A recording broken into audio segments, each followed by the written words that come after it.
Hello, welcome back friends. आज हम पढ़ने वाले हैं राइथ्रोपॉइसिस के बारे में कि राइथ्रोपॉइसिस मीन्स होता है आरबीसीज। आरबीसीज हमारे ब्लड में, हमारी बॉडी में कैसे बनती है ना। तो सबसे पहले हम बात करें डेफिनेशन की राइथ्रोपॉइसिस की।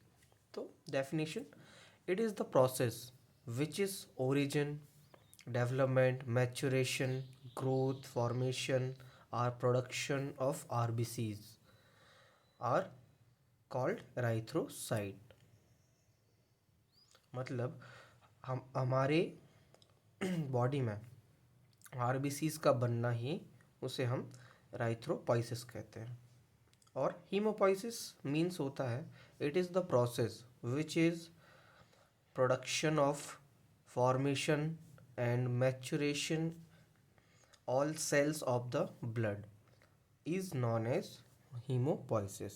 मतलब हमारे ब्लड में सारे कंटेंट जितने भी R B C, W B C, platelets वगैरह है ना, जो भी सारी चीज़ बन जाती हैं, जो सेल होते हैं उनका बनना जो कहलाता है वो हीमोपोइसिस। हीम मतलब ब्लड और पोइसिस मतलब बनना, है ना। तो हीमोपोइसिस मतलब पूरे सेल्स का बनना बॉडी में, उसको बोलते हैं हीमोपोइसिस। और आरबीसीज बस का बनने को हम क्या कहते हैं, एराइथ्रोपोइसिस। अब इसकी फॉर्मेशन की साइट्स देखें तो साइट्स ऑफ एराइथ्रोपोइसिस, है ना, इन द फीटल लाइफ, जब एक बच्चा भ्रूण में होता है तो erythrocyte cell will occurs in 3 stages. वो 3 स्टेजेस में बनता है। सबसे पहला होता है माइलोब्लास्टिक स्टेज, दूसरा होता है हेपेटिक स्टेज, थर्ड होता है माइलॉइड स्टेज। तो सबसे पहले देखें मीजोब्लास्टिक stage. First 2 month of intrauterine life, the RBCs are production in the mesenchymal yolk sac। mesenchymal yolk sac मतलब एक जो शैक, एक जो थैली जैसा, थैली नुमा स्ट्रक्चर में ये बनता है।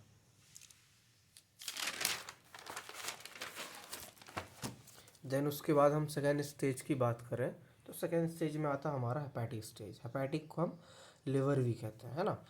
तो the liver is main organ for erythropoiesis. The spleen and others lymphoid organs are also play important role in the erythropoiesis। जो हेपेटिक स्टेज में होता है वो liver main important role play करता है हमारे erythropoiesis में। उसके बाद माइलॉइड स्टेज की बात करें, these stage are last 3 month of intrauterine life. ये लास्ट 3 month का होता है ना। तो the end the formation of RBCs playing the RBCs mainly by the spleen and bone marrow, है ना। तो इस पे क्या होता है, इस स्टेज में जो आरबीसीज होते हैं वो हमारे स्प्लीन में बनते हैं और हमारे बोन मैरो में बनते हैं आफ्टर माइलॉइड स्टेज या इन माइलॉइड स्टेज। ठीक है। अब उसके बाद हम प्रोसेस देखते हैं, इसकी प्रोसेस क्या है। सबसे पहला एक स्टेम सेल होता है। स्टेम सेल जो कि हमारे माँ के गर्भ में होता है ना, तो वहाँ से बनता है। अम्बिलिकल कॉर्ड देखा होगा आपने, है ना। अम्बिलिकल कॉर्ड जब ब्रेक करते हैं तो उससे बहुत सारा ब्लड निकलता है ना। उसी को हम, वो ब्लड सेल होता है, वो बहुत ही काम की चीज़ होती है। वो एक ऐसा सेल होता है जिससे हम बहुत सारी डिसीज़ को रोक सकते हैं यदि हम उसको प्रिजर्व करा के रखें तो। ठीक है, उसकी बात कभी अगली वीडियो में करेंगे, लेकिन उससे पहले देखते हैं erythropoiesis. Stem cell are very important for the erythropoiesis. Stem cell बहुत ही इंपॉर्टेंट होता है एराइथ्रोपोइसिस के लिए। This cell help into the renewal and differentiating the specialised cell. ये क्या करता है, जो स्टेम सेल होता है ना, वो उसको रीन्यूअल मतलब फिर से बनाता है, डिफरेंशिएट मतलब उसको अलग अलग करता है, और स्पेशलाइज मतलब स्पेशल सेल्स जो होते हैं उस पर ऐड करता है ना। उसके बाद द हीमोपोइटिक स्टेम सेल, है ना, या haemopoietic cell are present in the bone marrow. जो हीमोपोइटिक सेल्स होते हैं वो प्रेजेंट होते हैं हमारे बोन मैरो में, and these is known as PHS, pluripotent haemopoietic stem cell. जो हमारे हीमोपोइटिक सेल्स में जो बोन मैरो में प्रेजेंट होते हैं उसे हम बोलते हैं क्या, प्लूरीपोटेंट हीमोपोइटिक स्टेम सेल्स। ठीक है। इन अर्ली स्टेजेस, मतलब शुरुआती स्टेजेस में, तो stem cell are not differentiating and specialise, मतलब अर्ली स्टेज में वो डिफ्रेंशिएट नहीं होता है, स्पेशलाइज भी नहीं होता है फ्रॉम द सेल, है ना, सेल में, है ना। तो this is known as UPHSC, ठीक है। वो UPSC नहीं है, ये अलग वाला UPSC, ठीक है, UPHSC है। तो इससे हम क्या बोलते हैं, uncommitted pluripotent haemopoietic stem cell. मतलब अनकमिटेड का मतलब वो सिंगल होता है, उसको कोई भी स्पेशलाइज या डिफ्रेंशिएटिंग नहीं होता है, इसीलिए हम उसे क्या बोलते हैं, अनकमिटेड, जो सिंगल होता है ना। तो प्लूरिपोटेंट हीमोपोइटिक स्टेम सेल कहते हैं। देन उसके बाद when the stem cell are differentiating from the specialise cell, है ना, जैसे ही वो क्या होता है, डिफ्रेंशिएटिंग होता है, स्पेशलाइज सेल बनता है ना, सो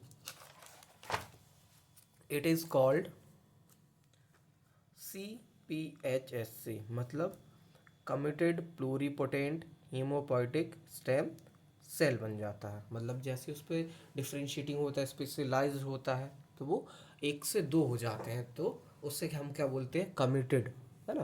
तो committed pluripotent haemopoietic stem cell. Then उसके बाद हम करें, they are present in two types. जैसे ये डिफ्रेंशिएटिंग होता है तो दे कितने, they are present in two types. पहला होता है lymphoid stem cell which are give rise to the lymphocyte, है ना। लिम्फोसाइट एक WBC का टाइप है। देन उसके बाद बनाता है colony forming blastocyte which give rise, मतलब ये किस चीज़ को बढ़ाता है, ब्लड सेल में। They are different type of colony forming unit, जो कि इस प्रकार है, जैसे CFUE, मतलब कॉलोनी फॉर्मिंग यूनिट एराइथ्रोसाइट, है ना। The stem cell are develop erythrocyte, ये एराइथ्रोसाइट को डेवलप करता है। CFUGM, मतलब colony forming unit granulocyte and monocytes. Granulocyte RBCs के एक टाइप का वेरिएशन है, और मोनोसाइट वो भी एक WBCs का एक टाइप है, ठीक है। देन उसके बाद हम बात करें तो the stem cell are give rise to the granulocyte, eosinophil, basophil, neutrophil, जो कि WBCs के टाइप है ना। और एंड मोनोसाइट, मोनोसाइट भी एक WBCs का ही टाइप है। देन उसके बाद CFUM, मतलब colony forming unit of mega karyocyte. Mega karyocyte को हम प्लेटलेट्स भी कहते हैं, मतलब ये हमारा पूरा फॉर्मेशन करता है हमारे राइथ्रोसाइट्स का, ठीक है। तो ये प्रोसेस बहुत ही इंपॉर्टेंट है, और ये हमारे एग्ज़ाम में भी पूछी जाती है, यूनिवर्सिटी एग्ज़ाम में, ठीक है। इसको कैसे और लिखना मैं आगे आपको बताऊंगा। देन उसके बाद ये चार्ट यदि आप लोगों ने समझ लिया तो आपने पूरा एराइथ्रोपोइसिस को समझ लिया, ठीक है। सबसे पहले प्रोसेस की बात करते हैं, इसको लिखना कैसे है। सबसे पहले हमने लगा स्टेम सेल, हमने वहाँ देखा था प्रोसेस ऑफ एराइथ्रोसाइटोसिस में ब्रेन, सॉरी, स्टेम सेल बहुत ही इंपॉर्टेंट रोल प्ले करता है, ठीक है। स्टेम सेल जो होता है बोन मैरो में प्रेजेंट होता है, तो हम अब क्या बोलते हैं उसे, सॉरी, जो स्टेम सेल होता है ना, स्टेम सेल जो होता है उस पर क्या होता है, हीमोपोइटिक जो सेल्स होते हैं वो बोन मैरो में प्रेजेंट होते हैं, तो उसे हम क्या बोलते हैं, pluripotent haemopoietic stem cells. Then उसके बाद वो क्या होते हैं, अनकमिटेड होते हैं, है ना। तो जब वो अनकमिटेड होते हैं तो हम क्या बोलते हैं, uncommitted pluripotent haemopoietic stem sales. जैसे ही वो स्पेशलाइज होते हैं, डिफ्रेंशिएटिंग होते हैं, तो वो कमिटेड एक से दो हो जाते हैं, उससे क्या बोलते हैं, CPHSC, मतलब committed pluripotent haemopoietic stem cell. Then उसके बाद ये डिवाइड होते हैं टू पार्ट्स में, है ना। पहला होता है लिम्फॉइड स्टेम सेल्स और कॉलोनी फॉर्मिंग ब्लास्टोसाइट्स। तो सबसे पहले लिम्फॉइड स्टेम सेल की बात करें तो लिम्फोब्लास्ट बनाता है, लिम्फोब्लास्ट से डिफ्रेंशिएटिंग होता है तो ये बना लेता है लिम्फोसाइट, और लिम्फोसाइट ये हमारे WBCs का एक टाइप है। देन उसके बाद आ जाए हम कॉलोनी फॉर्मिंग यूनिट ब्लास्टोसाइट्स में, है ना, ब्लास्टोसाइट में। तो सबसे पहले इसके तीन स्टेजेस, CFU, CFUGM, CFUM, मतलब erythrocyte, granulocyte plus monocyte and megakaryocyte. तो सबसे पहले ये हमारे लिए इम्पोर्टेंट, ये वाली जो फिश दिख रही है ना, ये हमारे लिए बहुत इंपॉर्टेंट, यही है हमारा फॉर्मेशन ऑफ एराइथ्रोसाइट। तो सबसे पहले CFU, मतलब राइथ्रोसाइट्स कि कौन कौन से स्टेजेस होती है बनने की। सबसे पहला होता है प्रो एराथ्रोसाइट, फिर अर्ली नॉर्मोब्लास्टोसाइट, फिर इंटरमीडिएट नॉर्मोब्लास्टोसाइट, फिर लेट नॉर्मोब्लास्ट, फिर उसके बाद आता है रेटिकुलोसाइट जिसे हम इमेच्योर आरबीसीज भी कहते हैं। उसके बाद बनती है हमारा 6th स्टेज पे एराथ्रोसाइट जो कि मेच्योर होती है। तो ये स्टेजेस जो है इसका हम पूरा डिटेल्स हम आने वाली वीडियो में हम बताने वाले हैं आपको, क्योंकि ये बहुत ही बड़ा टॉपिक है। तो इसीलिए हम बेसिक अभी आपको ये चार्ट में हम आपको एराथ्रोपोइसिस कैसे बनता है वो हम आपको समझा रहे हैं। तो उसके बाद हम CFU-GM में आते हैं। तो CF-GM का जो होता है इसके भी 2 स्टेजेस होते हैं। एक होता है G मतलब ग्रेन्युलोसाइड, और एक होता है M मतलब मोनोसाइड। तो ग्रेन्युलोसाइड 3 होते हैं, है ना। ग्रेन्युलोसाइड का यदि हम WBCs में टाइप देखें तो एक होता है ग्रेन्युलोसाइड, एक होता है एक ग्रेन्युलोसाइड। ग्रेन्युलोसाइड जिसमें ग्रेन्यूल्स प्रेजेंट होते हैं, एक ग्रेन्युलोसाइड्स जिसपे ग्रेन्यूल्स प्रेजेंट नहीं होते। तो ये हमारा कौन सा ग्रेन्युलोसाइड जिसपे ग्रेन्यूल्स प्रेजेंट होते हैं। तो ये 2 टाइप्स का होता है, मतलब इस पे 3 सेल्स होती हैं ना, टाइप की होती हैं उसकी WBCs की।